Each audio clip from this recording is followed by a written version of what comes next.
Welcome to Search for Signs. My name is Gary Willing. If this information interests you, please press the like and subscribe button and press the bell for notifications.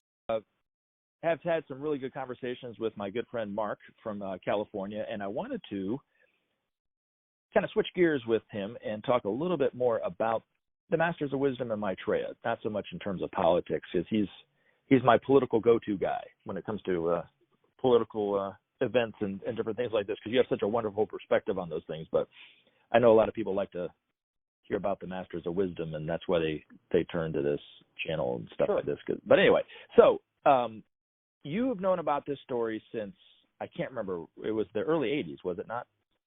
1982. My gosh, man, you're getting old.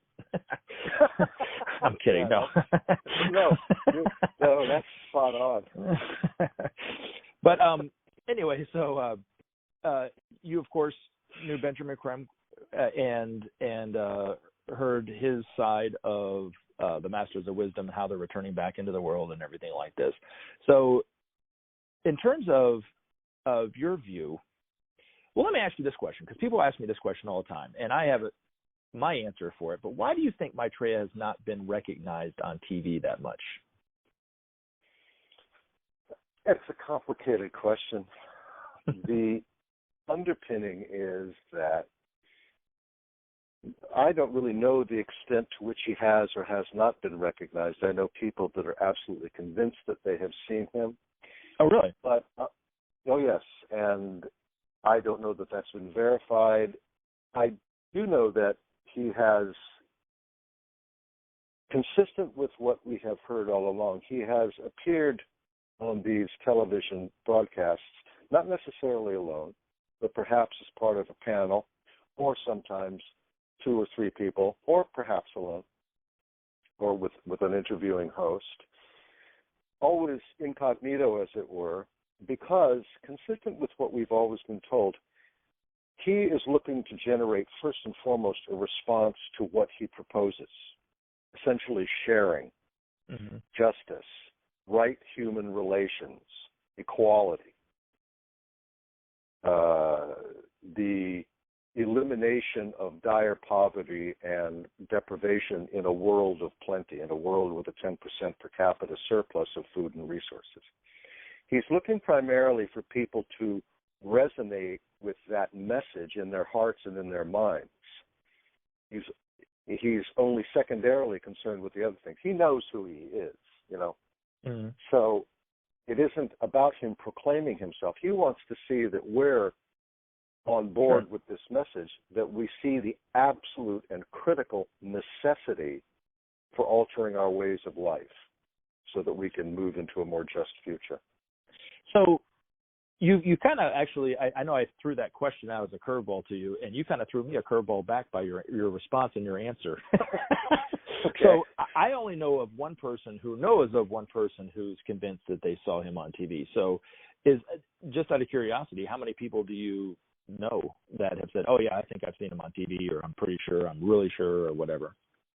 I've heard a couple of people say it, a few people say it. There again, I'm not sure that they saw what they thought they saw. I'm not sure that they didn't see what they thought they saw.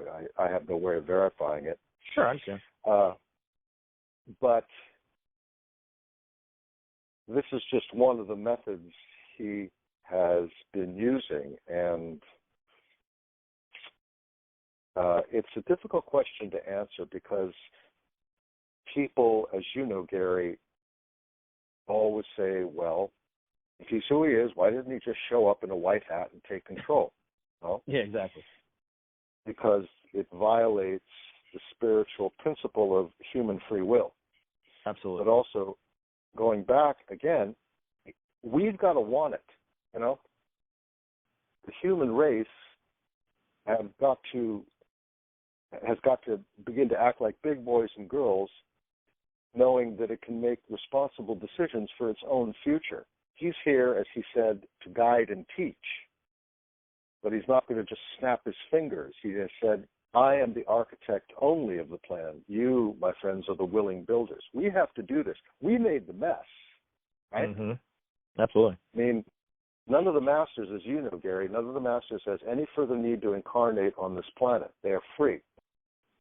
Those that do remain behind to guide us, to oversee our evolution and the evolution of the lower kingdoms. So, once again, humanity's problems are humanity's problems, and we create them with our misuse of our free will. We create them with our misuse of just about all of our personality traits, aggressiveness, violence, whatnot, selfishness, greed. We create all of these manifold problems by our own misuse of our own ability to make decisions. Mm-hmm. I know one thing I was thinking about too was, Benjamin Creme always said, and I talked about this in a previous video, Benjamin Creme always said that the media, as flawed as it is how humanity communicates with itself, right? And back when Maitreya was still waiting in the Asian community of London, waiting for a journalist of some reputation, I guess, to go into the Asian community of London and seek him out, right? That would have been his indication that humanity was ready. Do you remember that? I do. Okay, and so, I was thinking too, if the media really is the representatives for humanity, that maybe we're not asking him the question, or asking him questions that would bring about those answers, right? Maybe they're asking him just simple questions like, who do you think is going to win the Super Bowl? I don't know. I mean, it's just, what I'm saying? It could be just, mundane questions that they ask every person on the panel, and they're not asking him anything unique or special. And that's why he, it's kind of like reminds me of that story that Benjamin Creme talked about his master when he kept asking him questions, and his master said, "That's it, exactly. That's it, exactly. That's it, exactly." And finally he was like, "Well, why do you keep saying that?" He goes, "That's it, exactly. How you see it." So these masters, when they answer questions, they a lot of times will answer only what you ask them, because that, right. And they don't try to, we try to force the issue as people because we have no problem infringing on people's free will. But Maitreya knows exactly what the questions are going to be asked before they're even asked, right? And so, therefore, he might be, and I mentioned this to some, a couple of people who were like, "Well, why haven't anybody seen him?" And that kind of thing. They're really kind of frustrated about it. I'm like, well, he's probably on TV right now, and people are, the people who are interviewing him are probably asking him questions that they would ask anybody, and nothing nothing extraordinary, like, what do you think the karmic ramifications are if we elect, Joe Biden or, so they might not be asking him those kind of questions in those ways to kind of indicate that he is somebody of some kind of stature. It might just be just average questions that they ask, right? Is that what you kind of think too, or not, or? In part, but I think that I'm not disagreeing with that at all, but I think that there's another aspect that needs to be brought to the fore. I know from personal experience the CNN has known about him since at least 1986. Same with the BBC. Same with several other major news outlets. In 1990, there was an international conference in London whereby he presented his credentials to some major press people. Okay, I do know that the story about Maitreya has been suppressed, sidelined, elbowed aside numerous times. Something's ready to go to press. Somebody steps in, a senior editor or somebody says, "No, we're not running with that." Some interview on TV, all of a sudden it just gets shelved and forgotten. So if we stop and think about the mischaracterizations of some of our politicians, the mischaracterizations that Sanders is going through, and that another young woman, the representative from Hawaii, Tulsi Gabbard, has gone through, how these people are smeared, lied about, and misrepresented. And I could go chapter and verse on this with YouTube segments and other verification. I'm not just saying this.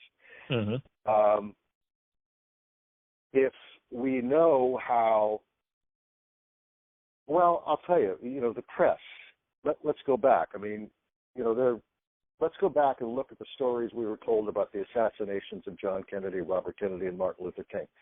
Let's go back and look at the story we were told about 9/11, right? Now, as you probably know, an international body of architects and engineers got together about 3 or 4 years ago, and they concluded without any shadow of a doubt that 9/11 was the result of controlled implosions. Okay, so I'm not going to get too far into that. I'm not, people say that you're a conspiracy theorist. Well, sometimes you have to question the official story because the official story is the conspiracy. So when you stop and think about how fast and loose, let's just say, the press is capable of playing with the truth and how they do it on an ongoing basis, then it doesn't become surprising that the story about Maitreya has seen its own share of tremendous suppression and diversion and negligence, or neglect, I should say. So it's a little bit disconcerting because it comes back down to this game again between the quote powers that be and the demands of the planet and humanity for a brighter and better future.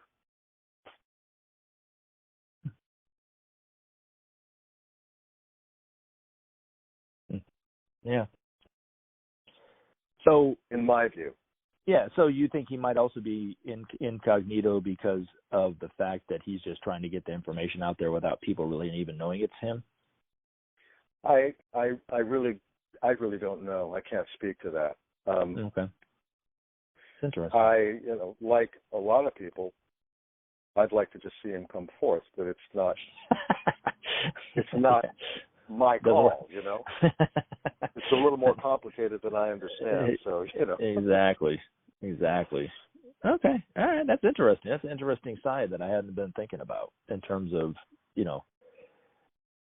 his press credentials and, not the press credential, but the people, having that press conference, not press conference, what I'm saying, where he invited members of the press. That's what I'm trying to say. I forgot about that back in the late 80s, early 90s, whenever it was. Yeah. Right. And so where, I guess the other question is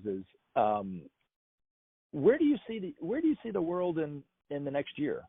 What do you see happening with the election and with the tensions that are going on in the world? Do you think some of that will be relieved? Do you think Maitreya will be out more known? I mean, we're just guessing here, so I'm not holding you to anything. We're just having a conversation. So what do you think? Right. Well,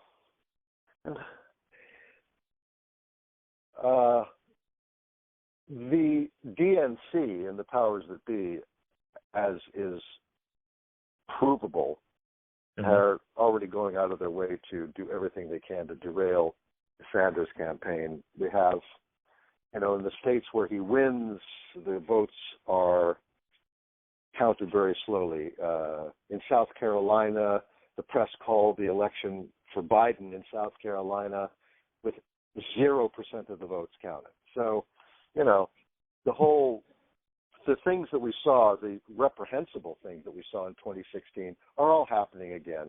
Maybe the techniques are slightly different, but we're counting votes on phone apps. The Democratic Party, who tried to sell us the fact that Russia, a foreign power, had interfered in our elections in 2016, then what do? They turn around and count votes on phone apps, on an untested phone app in Iowa. I mean, what am I, asleep here? It's like, how ridiculous could it possibly be? And then they're jerking around in every conceivable way that they possibly can. And I think it's a testament to the unbelievable power of the Sanders campaign that it has done so well when it is confronted with all of these shenanigans and all of this chicanery. I think that things will. I have no special wisdom and I have no special knowledge of what may happen, but sure. I think that things will continue to heat up. I think that things are reaching such a boiling point that more and more people are looking, good Lord, what are we going to do? I mean, we got to do something, Mm-hmm. I think that as this builds, I don't know how long it will take, but as this builds, I think it will create the opportunity. Some event, something will transpire to create the opportunity whereby Maitreya can more fully enter public attention. This is what I hope. I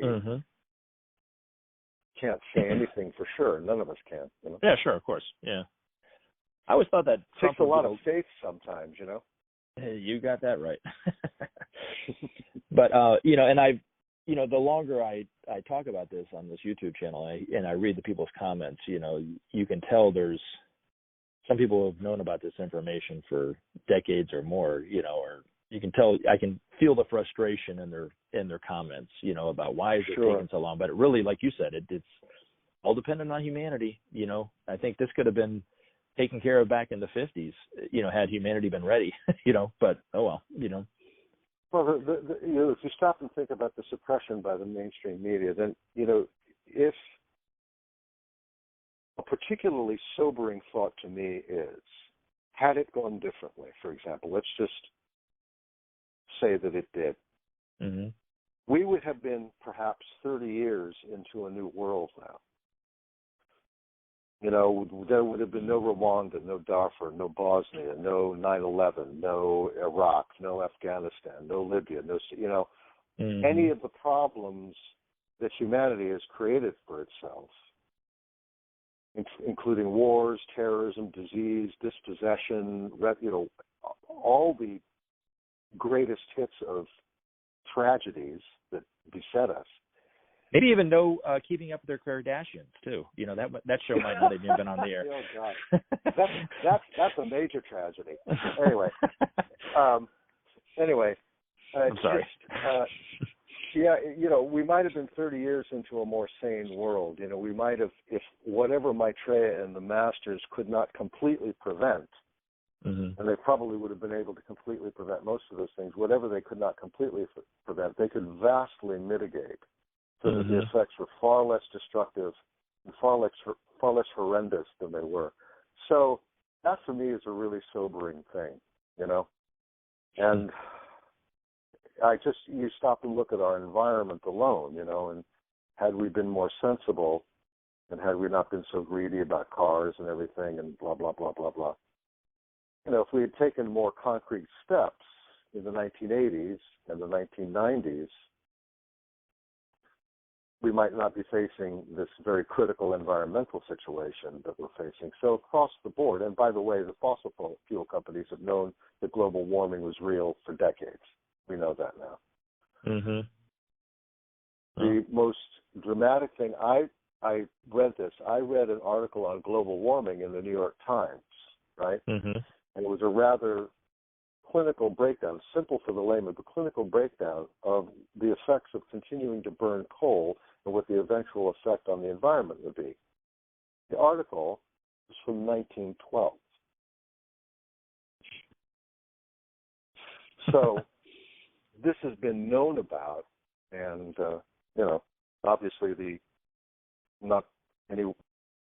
nothing adequate has been done about it. So now we're in this back against the wall situation where we have to do something. Yeah. Interesting. Well, Mark, thank you again.